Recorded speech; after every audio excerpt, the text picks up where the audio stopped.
Hello. In this presentation, we will be doing an analysis of Caracol, a restaurant described as a coastal Mexican kitchen owned by Chef Hugo Ortega.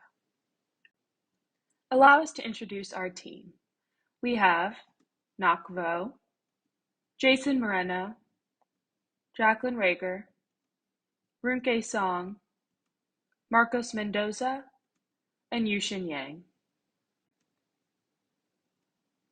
Today, we will be covering the following: our methodology, the history, mission, and goal of Caracol, our brand identity prism model, our semiotic square model, the data analysis, our ServQual model, our gap analysis model, and lastly, our recommendations.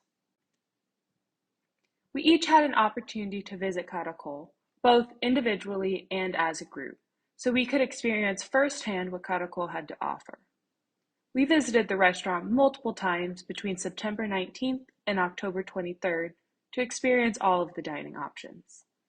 Between the 6 of us, we covered brunch, lunch, happy hour, and dinner service. Our methodology consisted of on-site observations made during our visits, online reviews gathered from Google, Yelp, and TripAdvisor, as well as models presenting our data. Caracol's history begins in 2003, when Hugo named the restaurant after a trip to Mexico with his brother. A few years later, in 2011, Hugo and his brother Ruben did extensive research in Mexico when writing a book titled Street Food of Mexico. In 2013, Caracol debuted its menu of fresh seafood dishes, including the namesake dish, sea snails. Most recently, in 2017, Hugo Ortega was named Best Chef Southwest at the James Beard Foundation Awards. Caracol's mission is to provide a culinary experience that takes guests on a tour along the Mexican coasts, all while being committed to responsible sourcing and acting as good stewards of the waters and the marine life within. Caracol's goal is to be a restaurant you go to for a beach getaway and transport guests to Hugo's favorite places in Mexico, even if it's only for an hour or two. Caracol's brand identity prism begins with the physique. Caracol's name is Spanish for snail, and the snail logo is present throughout the restaurant, including on their coasters. The interior and exterior design of the restaurant fits this theme, with many paintings of aquatic life hanging on display. The employee uniform reflects the theme because they are designed to look similar to sailor uniforms. Caracol's personality focuses on Mexican values and traditions, brought by Chef Hugo Ortega's desire to share Mexican cuisine. There is a passion for the beach, brought to life through the decor and seafood menu to provide guests with a coastal experience. For relationship, Caracol offers a casual family experience, creating a welcoming and caring environment, while also emphasizing an individual relationship with each customer. For culture, Caracol creates a beach getaway for their guests, welcomes multi-generational families, and pays a great attention to detail. For reflection, the ideal customer is the Hispanic clientele.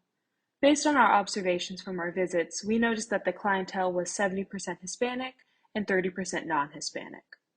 Caracol is both a restaurant for families and for those who are going to appreciate the Mexican culture brought to life in the restaurant.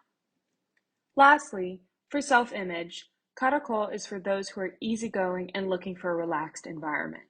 The guests here are looking for an authentic Mexican experience and to be part of the community. To better understand the customers, we use the semiotic square technique to divide the customers into 6 groups within the traditional and lifestyle categories. On the left side, we have social butterflies and culture seekers. Social butterflies are those customers who go out for happy hours and their restaurant preference is based on ambiance, whereas culture seekers are those who genuinely care about their Mexican cultural experience. These groups differ in the level of culture sought out. On the right side, we have foodies and private event attendees. Foodies are those customers who want to try out different types of international cuisine, while private event attendees are those who dine in to celebrate special occasions. These two groups differ in the degree of dining formality. For those customers who combine the characteristics of social butterflies and foodies, we have celebrity chef followers at the top of the slide. These customers are interested in trying out the food because they have heard of our great Chef Hugo. At the bottom of the slide, we have convenience diners, who combine the characteristics of culture seekers and private event attendees by choosing their restaurants based on proximity and authenticity. These 6 groups make up the majority of our customer profiles at this restaurant. To conduct our data analysis for the customers, we collected 300 online customer reviews for this restaurant. 66% are from Google reviews, 24% are from Yelp, and 10% are from TripAdvisor. For each review, we categorized it as either positive or negative. Here are 2 examples of positive customer reviews, both highlighting the service and food quality. Here are 2 examples of negative customer reviews, both mentioning Caracol's pricing.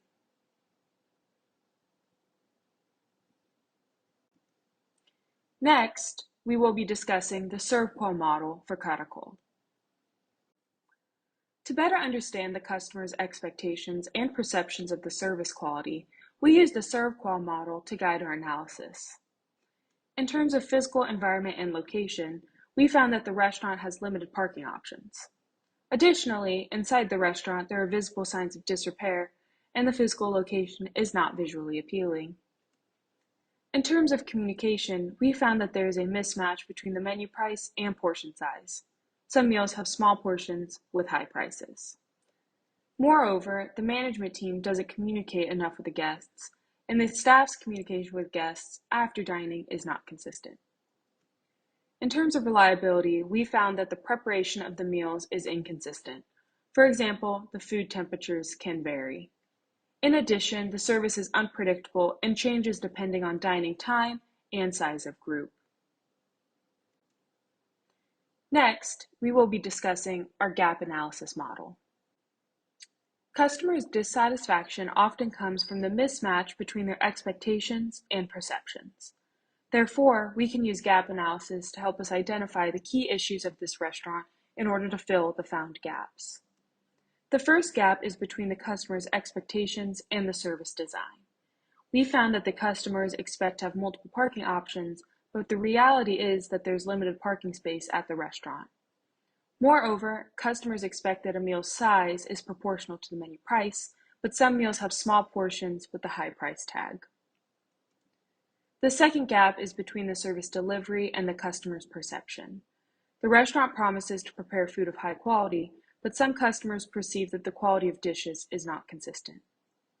In addition, the restaurant promises to communicate well with diners, but some customers perceive that communication with the management team is lacking. To address the first gap between customers' expectation and service design, we recommend that the restaurant inform the customers of the available parking options, such as the complimentary valet, as well as additional parking in the nearby garage. While customers are waiting, the restaurant may also provide customers with free snacks or small favors to keep them happy during their post-dining wait. To address the mismatch between menu price and portion size, we recommend that the restaurant emphasize the importance of working with quality food sources, as well as highlight special vendors, such as their seafood provider.